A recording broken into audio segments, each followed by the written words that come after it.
Olá, criptomaníacos! Você bem sabe que qualquer notícia negativa, mesmo que pequena, no mercado cripto, costuma abalar muito o preço das criptomoedas. O Bitcoin desaba com qualquer fumacinha que surja. E nesse momento, a gente está vendo a provável falência da Genesis, uma das grandes corretoras do mundo e ligada ao Digital Currency Group, que tem o maior fundo de Bitcoin do mundo. E o que aconteceu com o Bitcoin? Nada. O preço continua no mesmo local. Isso é uma sinalização da força que o Bitcoin está tendo nesse momento. Não aparece ainda, né? A gente já está ali muito próximo do fundo, ali subiu 30%, mas ainda estamos na região dos 21 dólares, mas não estamos caindo com notícias relevantes. E eu vou explicar isso melhor para vocês no vídeo de hoje. Então, primeiro, você deixa aquele like, porque eu tenho que sair correndo daqui a pouco para Florianópolis, vou viajar, então um vídeo correndo louco para vocês, para não ficar sem vídeo no canal. Deixa o like, se inscreve no canal, caso ainda não seja inscrito. Bom, vamos tentar explicar quem é a Genesis, né? Porque você pode falar, pô, não conheço a Genesis, nunca usei a Genesis, né? E é porque isso é muito mais ligado a institucional, capital institucional, empresas. Então é por isso que você não conhece tão bem, mas ela é ligada a esta empresa aqui, Digital Currency Group, tá? É uma empresa que possui 5 empresas abaixo dela, CoinDesk, que é a principal plataforma de notícias do mundo, ou uma das principais do mundo, né? Inclusive eu busco muita informação na CoinDesk. Também tem essa Foundry, que eu não conheço, a Genesis, que é a que está pedindo o processo de falência agora, processo de recuperação judicial, a Grayscale, que é o maior fundo de investimento para empresas, para capital institucional do mundo, vou mostrar já já para vocês, e também essa Luno que eu não conheço, não sei exatamente o que faz. Enfim, qual é o problema? Imagine se a falência da Genesis começar a contaminar, primeiro, essas outras empresas do mesmo grupo, como, por exemplo, a Grayscale. Quem é a Grayscale? A Grayscale é o maior fundo de Bitcoin do mundo e faz parte desse mesmo grupo, Digital Currency Group, que eu acabei de mostrar para vocês. Então imagine se o problema da Genesis contaminar a Grayscale, contaminar o maior fundo de Bitcoin do mundo. O impacto que isso pode ter no mercado, quantos bitcoins seriam lançados aí para venda no mercado e o impacto poderia ter. Mas mesmo com isso podendo acontecer, e todo mundo já sabe da notícia, o preço do Bitcoin não caiu. Recentemente tivemos a falência da FTX, segunda maior corretora do mercado, e vocês lembram bem o que aconteceu com o preço do Bitcoin. Desabou, o mercado cripto sofreu demais, inclusive essa quebra está atrelada à quebra da FTX, então realmente é um efeito em cadeia. Mas agora a gente não vê a mesma coisa acontecendo e esse ponto é muito importante. Isso mostra que o mercado está revertendo, chegou no seu limite de queda e agora as pessoas observam o preço do Bitcoin como uma oportunidade, apesar do cenário global ainda não estar tão positivo. E mesmo se olharmos somente para a Genesis, já é uma coisa muito grande. Aqui a matéria da Infomoney fala, corretora cripto Genesis entra com pedido de proteção contra a falência nos Estados Unidos. Isso é similar à recuperação judicial aqui no Brasil, né? E o passivo é de pelo menos 3,5 bilhões de dólares. É muita grana, pessoal. Esse pedido de proteção contra a falência foi o mesmo pedido realizado pela FTX, né, que faliu recentemente, e também pela Celsius, também quebrou. Então, essa estratégia já é de uma empresa que não está bem das pernas, está num processo de fechar as portas, de falir. E a Genesis possui quantos credores? Mais de 100 mil credores. Então, são empresas que dependem desse pagamento da Genesis para se manter, né, para manter os seus negócios. A Genesis tem dívida com 100 mil credores. E agora, o que acontece com essas empresas quando a Genesis quebra, por exemplo, e não paga as suas dívidas? Olha a contaminação que a gente tem dentro do mercado cripto e isso é o grande risco que acontece com a quebra de uma empresa como a FTX ou como a Genesis. E o total desse passivo da Genesis roda entre 1 bilhão de dólares e 10 bilhões de dólares. Então é muita grana. Somente entre os 50 principais credores, isso bate em 3,5 bilhões de dólares. Tá? Entre essas empresas aí que precisam dessa grana da Genesis, né, que possuem ali crédito com a Genesis, tem a exchange Gemini dos irmãos Winklevoss, aqueles que estavam ligados, inclusive, à fundação do Facebook, né? Então, olha só como pode contaminar outras exchanges, outras empresas do mercado. Um ponto que é ignorado pelas matérias que vocês vão encontrar por aí e que eu acho que é o mais relevante de todos é a hipocrisia dessa situação. Vocês lembram o motivo que levou o Bitcoin a ser criado? Por que Satoshi Nakamoto criou o Bitcoin, né? O que ele colocou? Qual foi a imagem que ele colocou no primeiro bloco do Bitcoin para dar uma dica para a gente do motivo da criação do Bitcoin? Foi essa imagem aqui, né? Tá aqui no meu escritório. Estão vendo esse quadro aqui?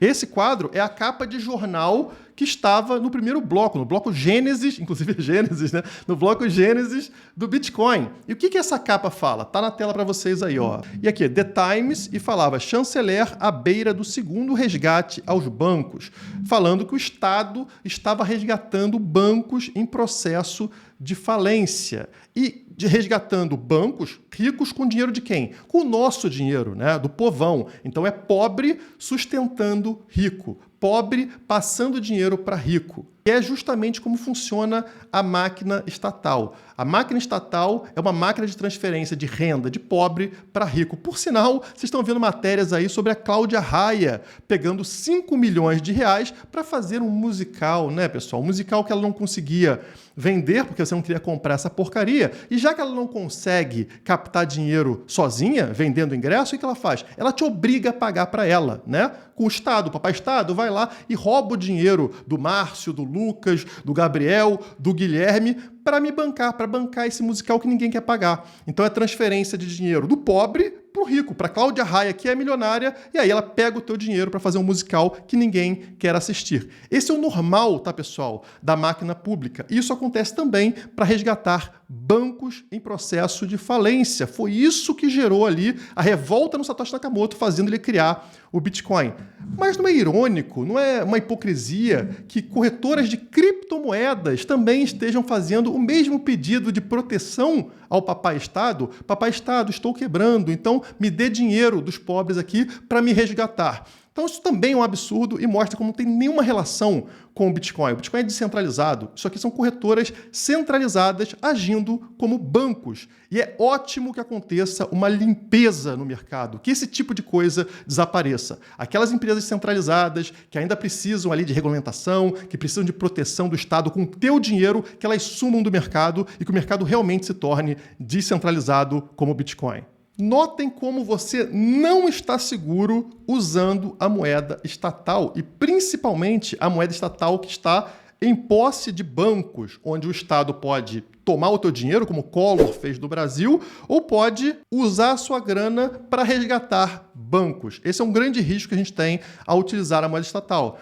E aí eu vejo uma postagem de uma influenciadora muito famosa, né, que é a Renata Barreto, aqui no Twitter, criticando a Gabriela Prioli, eu nem sei quem é, mas enfim, ela está fazendo uma publi aqui de uma stablecoin ligada ao dólar, como por exemplo a gente tem a Tether, a gente tem a USDC, enfim, tem várias stablecoins. E olha só a crítica que ela fez. Gabriela Prioli está fazendo publi de uma stablecoin ligada à cotação do dólar para proteção da instabilidade política do Brasil, que traz instabilidade financeira. Afora ela ter feito L, stablecoin não é proteção de P nenhuma. Quer a proteção do dólar? Compre dólar. Isso mostra uma crença no sistema vigente, no sistema financeiro atual, muito grande, né? E uma crença também, principalmente no Estado.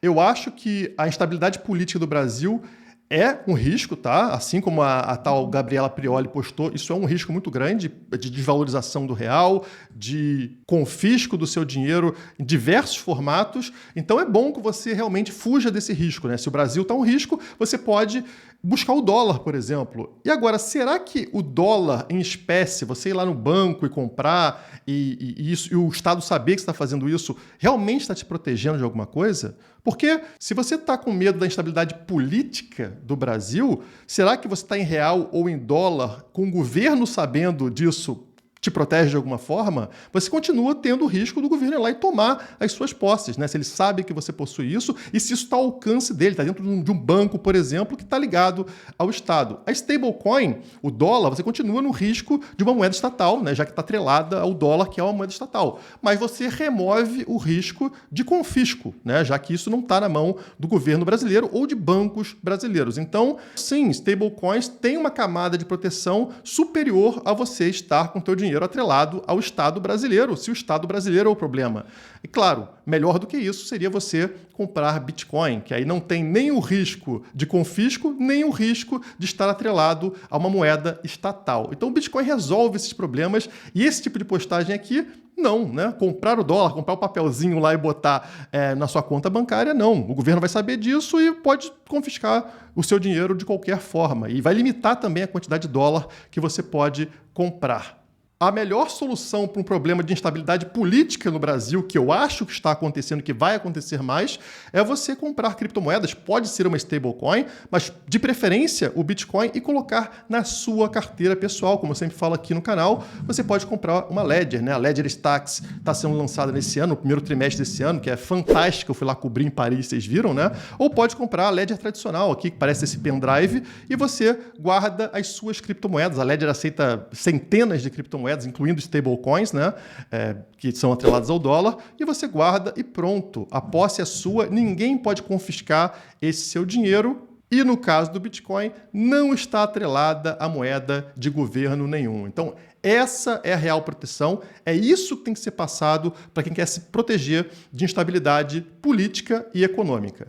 Mas voltando à notícia principal, que é a falência da Gênesis, as matérias dos portais começaram a falar o seguinte: Bitcoin esbarra em resistência e perde os 21 mil dólares diante de falência iminente de mais uma corretora. Perde os 21 mil dólares? Acho que não, pessoal. Se abrir o gráfico aqui diário, tá aqui, ó. 21.150 dólares. Então o Bitcoin está acima dos 21 mil dólares, né? Ele tem aquelas quedas, aquela volatilidade dentro deste canal aqui, que vai dos 20.500 aos 21.500, mas continua aqui, não tem queda nenhuma, está até subindo no dia, então não procede isso. Ele está sofrendo uma resistência que ele já vem sofrendo há vários dias antes dessa notícia, que é essa resistência aqui de trás, ó. Tá vendo? No dia 5 de novembro, ele encontrou essa resistência e caiu.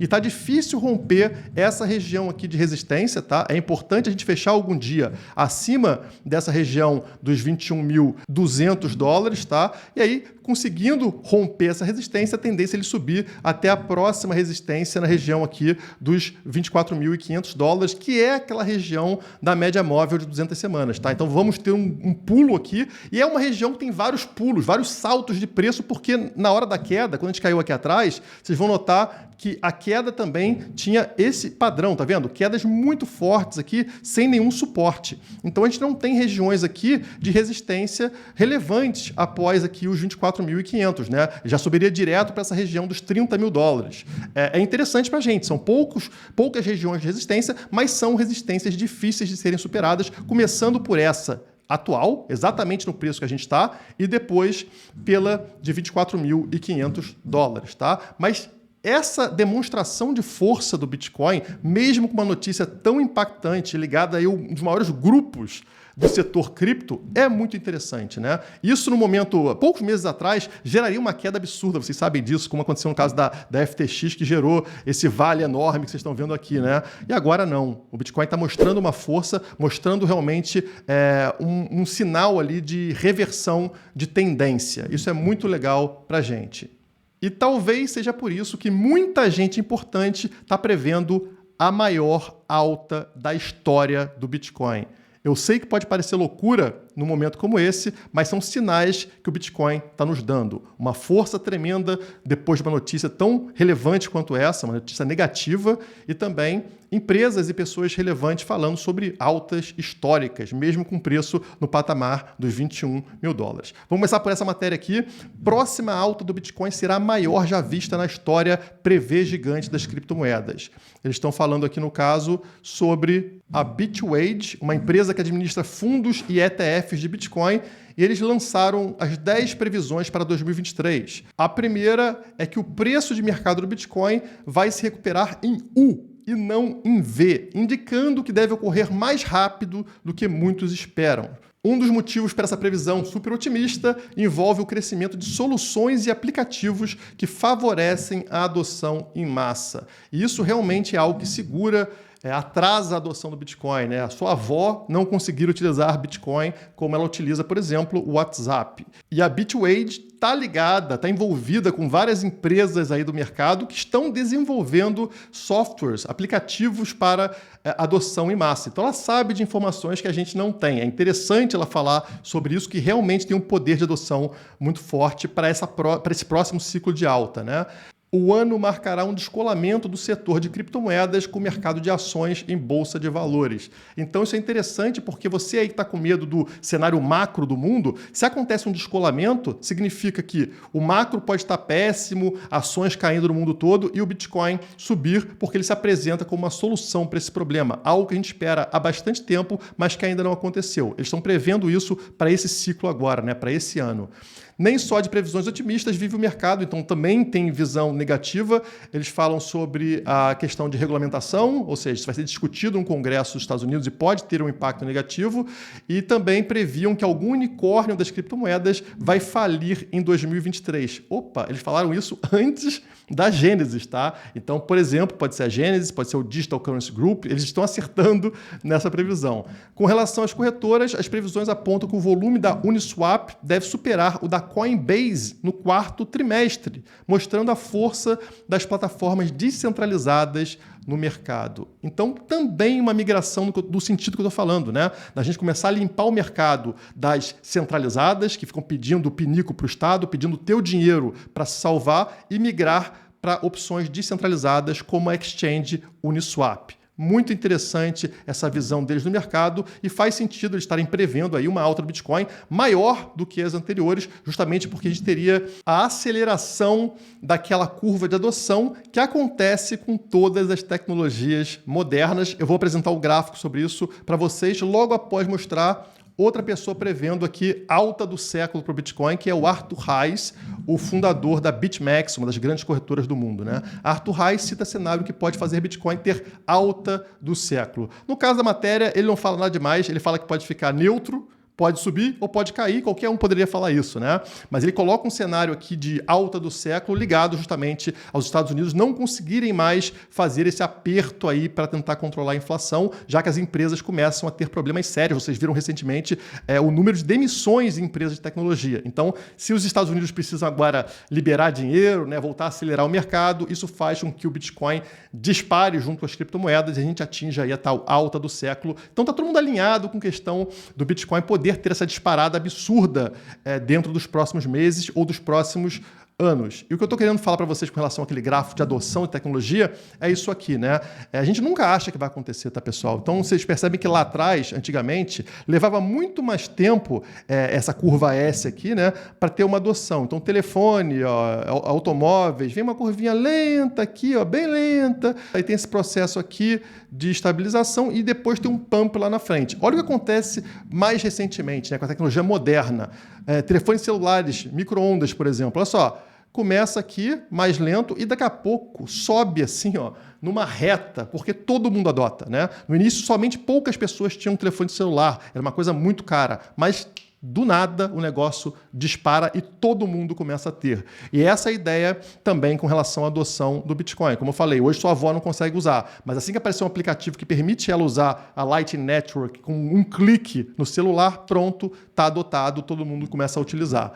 Mas a mídia nunca percebe isso, tá? Eles sempre olham para essas tecnologias que estão começando, como internet, telefone celular, como algo que não vai ser adotado em massa, que não vai funcionar, que vai deixar de existir. Por exemplo, essa postagem que eu fiz no Twitter já tem algum tempo, né? Falava sobre a internet. Então, uma matéria de jornal do ano 2000. O que estava falando aqui, pessoal? Internet pode ser somente uma moda passageira, já que milhões estão desistindo dela. Assim como eles falam que as pessoas estão desistindo do Bitcoin, que o Bitcoin está morrendo, eles falavam isso sobre a internet em dezembro do ano 2000. Pouco tempo atrás, tá, pessoal? Ou eu tô ficando velho, né?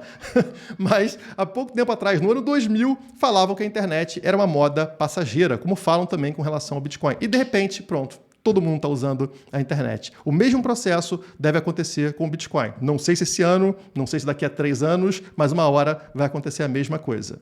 Enfim, espero que vocês tenham gostado desse vídeo. Deixa aquele like, se inscreve no canal e compre a sua Ledger, né? O link para a Ledger está aqui embaixo na descrição. Por enquanto, ainda tem risco de alfândega, tá, pessoal? A sua Ledger está vindo da França, então se cair na alfândega vai ter cobrança de imposto, 100% de imposto. Faz parte, segurança, tem um preço, né? E por enquanto o preço é esse. Eu espero resolver esse problema em breve. Bom final de semana e até a próxima.